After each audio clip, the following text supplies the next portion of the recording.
स्वतः राज ठाकरे, त्या उद्धव ठाकरेंनी ही पाहणी केली. बघा की काल जो प्रकार झाला त्याचा आम्ही कुठेही राजकीय भांडवल करण्याचा प्रयत्न केला नाही. कालचा प्रकार दुर्दैवी होता. समाजामध्ये अशा प्रकारचे काही माथेफिरू लोक असतात आणि देशभरामध्ये ते अशा पुतळ्यांवर, स्मारकांवर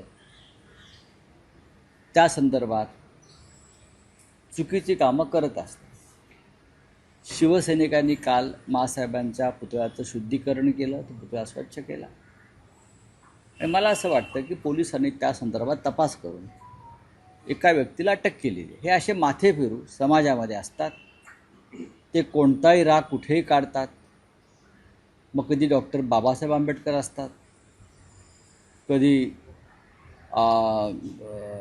महात्मा फुले असतात, कधी माँसाहेब मीनाताई ठाकरे असतात. याचं राजकीय भांडवल न करता अशा माथेफिरूंवरती उपचार करणं गरजेचं आहे.